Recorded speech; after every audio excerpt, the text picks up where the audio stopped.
Hi dears, welcome back to my channel. അപ്പോൾ ഇന്നത്തെ നമ്മളെ പുതിയൊരു വീഡിയോയിലേക്ക് എല്ലാവർക്കും സ്വാഗതം. അപ്പോൾ ഇന്നത്തെ റെസിപ്പി എന്ന് പറഞ്ഞിട്ടുണ്ടെങ്കിൽ ബാക്കി വന്ന ചോറ് വെച്ചിട്ട് നല്ല ക്രിസ്പി ആയിട്ടുള്ള ഒരു അരിമുറുക്ക് നമുക്ക് തയ്യാറാക്കിയെടുക്കാം കേട്ടോ. ബാക്കി വന്ന ചോറിന് കളയാനൊന്നും നിൽക്കണ്ട, തിളപ്പിച്ചൂറ്റാനും നിൽക്കണ്ട. നമുക്കത് വെച്ചിട്ട് നല്ല അടിപൊളിയായിട്ടുള്ള ഒരു ക്രിസ്പി ആയിട്ടുള്ള മുറുക്ക് തയ്യാറാക്കിയെടുക്കാം. അതിന് വേണ്ടിയിട്ട് ഞാൻ ബാക്കി വന്ന കുറച്ച് ചോറ് ഫ്രിഡ്ജിലുണ്ടായിരുന്ന എടുത്തിട്ടുണ്ട്. ഈ ഒരു ബൗളിൻ്റെ അളവിൽ ഒരു കപ്പ് ചോറ് മാത്രം എടുക്കുക. ഞാൻ വളരെ ക്വാണ്ടിറ്റി കുറച്ചാണ് കേട്ടോ ഉണ്ടാക്കുന്നത്. അതേ അളവിൽ തന്നെ കുറച്ച് അരിപ്പൊടി ഇട്ടിട്ട് നല്ലതുപോലെ ഒന്ന് അരച്ചെടുക്കണം. ഇത് അരച്ചെടുക്കുന്ന ടൈമിൽ നമ്മൾ ഒട്ടും തന്നെ വെള്ളം ചേർക്കാതെ വേണ്ടോ അരച്ചെടുക്കാൻ.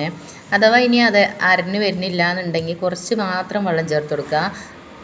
കഴിയണതും വെള്ളം ചേർക്കാതെ അരച്ചെടുക്കാൻ നോക്കുക കേട്ടോ. ഇപ്പോൾ ഇതേ ചോറും അരിപ്പൊടിയും നല്ലപോലെ അരച്ചെടുത്തിട്ടുണ്ട്. ഇനി ഇതിലേക്ക് കുറച്ച് ഇൻഗ്രീഡിയൻസ് ചേർത്ത് കൊടുക്കാം. 1 ടീസ്പൂൺ മുളക് പൊടി, 1/4 ടീസ്പൂൺ ഉപ്പ്, 1/4 ടീസ്പൂൺ കായപ്പൊടി, 1/2 ടീസ്പൂൺ എള്ള, 1/2 ടീസ്പൂൺ ചെറിയ ജീരകം കൂടി ചേർത്തിട്ട് അതിൻ്റെ മേലേക്ക് 1/2 ടീസ്പൂൺ ഓയിലും കൂടി ചേർത്തിട്ട് കൈ വെച്ചിട്ട് നല്ലപോലെ ഒന്ന് കുഴച്ചെടുക്കുക. നമ്മളിവിടെ മുളകും പൊടി ചേർക്കുമ്പോൾ എരിവില്ലാത്തത് തന്നെ ചേർക്കാൻ നോക്കുക. ഞാൻ കാശ്മീരി മുളക് പൊടി കേട്ടോ ചേർത്തിരിക്കുന്നത്. ഇനി അഥവാ എരിവുള്ളതാണ് ചേർക്കണമെന്നുണ്ടെന്ന് വെച്ചാൽ ഒരു നുള്ള് മാത്രം കളർ മാറാൻ വേണ്ടിയിട്ട് ചേർത്താൽ മതിയാവും. ഇപ്പോൾ നല്ലതുപോലെ കൈ വെച്ചിട്ട് കുഴച്ചെടുത്തിട്ടുണ്ട്. ഇനി ഇതുപോലെ നൂൽപുട്ട് ഉണ്ടാക്കണ അച്ചിൽ വെച്ചിട്ടാണ് കേട്ടോ ഞാൻ മുറുക്ക് ഉണ്ടാക്കിയെടുക്കുന്നത്. അപ്പോൾ നമ്മൾ ചേരുവയെല്ലാം ചേർത്ത് കുഴച്ച് മാറ്റി വെച്ച മാവ് ഇതിലേക്ക് ഇട്ട് കൊടുക്കുക. ഇനി നിങ്ങളിൽ എള്ള് ചേർക്കാനില്ല എന്നുണ്ടെങ്കിൽ ചേർക്കേണ്ട ആവശ്യമൊന്നുമില്ല കേട്ടോ. ഞാനിവിടെ ഉണ്ടായതുകൊണ്ട് മാത്രം ചേർത്തതാണ്. വെറും കുറച്ച് മുളക് പൊടി, ഉപ്പും നല്ല ജീരകവും ചേർത്ത് നല്ലപോലെ മിക്സ് ചെയ്തെടുത്താലും നല്ല ടേസ്റ്റ് ആയിരിക്കും കേട്ടോ ഈ മുറുക്കിന്. മാവെല്ലാം നമ്മൾ ഇതേപോലെ അച്ചിലേക്ക് ആക്കിയതിന് ശേഷം നല്ലപോലെ ഒന്ന് ടൈറ്റാക്കി കൊടുക്കുക. എന്നിട്ട് നമുക്കൊരു പ്ലേറ്റ് എടുത്തിട്ട് അതിൽ കുറച്ച് ഓയിൽ കൊടുത്തിട്ട് നല്ലപോലെ ഒന്ന് സ്പ്രെഡ് ചെയ്ത് കൊടുത്തതിന് ശേഷം നമ്മൾ ഓരോ മുറുക്കായിട്ട് ഓരോ ഷേപ്പിൽ നമുക്ക് ഇതിലേക്ക് ഇട്ട് കൊടുക്കുക കേട്ടോ.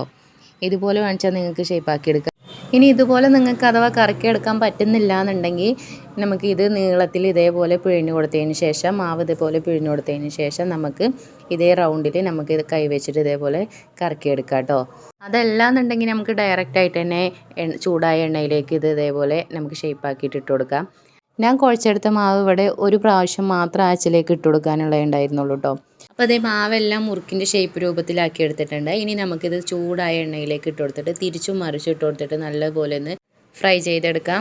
ഭയങ്കര സിമ്പിളായിട്ട് ഉണ്ടാക്കാൻ പറ്റുന്ന റെസിപ്പിയാണ് കേട്ടോ.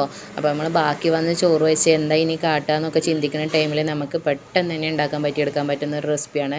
ഭയങ്കര ടേസ്റ്റാണ് കഴിക്കാൻ. ഞാൻ ഭയങ്കര കുറച്ച് ക്വാണ്ടിറ്റിയിൽ ഉണ്ടാക്കിയിട്ടുള്ളൂ കേട്ടോ. അതുകൊണ്ട് തന്നെ എനിക്ക് ഒരു 12ഓളം മുറുക്ക് ഇവിടെ കിട്ടിയിട്ടുണ്ട്. അപ്പോൾ നിങ്ങളെല്ലാവരും ഇതേപോലെ ഒന്ന് ട്രൈ ചെയ്ത് നോക്കണം. ഭയങ്കര സിമ്പിളായിട്ടുള്ളൊരു റെസിപ്പിയാണ്. നമ്മളൊരു മീഡിയം ഫ്ലെയിമിലിട്ടിട്ടാണ് കേട്ടോ അത് വേവിച്ചെടുക്കേണ്ടത്. നല്ല ക്രിസ്പി ആയി കിട്ടാൻ, അതുപോലെ തന്നെ ഇതിൻ്റെ ഉള്ളൊക്കെ നല്ലപോലെ നമുക്ക് വെന്ത് കിട്ടണം. അപ്പോൾ അതേ നല്ലപോലെ വെന്ത് വന്നിട്ടുണ്ട്. ഇനി നമുക്കിത് എണ്ണയിൽ നിന്നും കോരിയെടുക്കാം. അതിനുശേഷം ബാക്കിയുള്ളതുകൂടി നമുക്ക് ഇതേപോലെ എണ്ണയിലേക്ക് ഇട്ട് കൊടുത്തിട്ട് ഒരു മീഡിയം ഫ്ലെയിമിൽ തന്നെ തിരിച്ചും മറിച്ചും ഇട്ടിട്ട് നന്നായിട്ടൊന്ന് ഫ്രൈ ചെയ്തെടുക്കണം കേട്ടോ. നല്ല ക്രിസ്പി ആയിട്ട് തന്നെ നമുക്കിത് കിട്ടും. ഭയങ്കര സിമ്പിളായിട്ട് ഉണ്ടാക്കാൻ പറ്റുന്ന റെസിപ്പിയാണ് കേട്ടോ.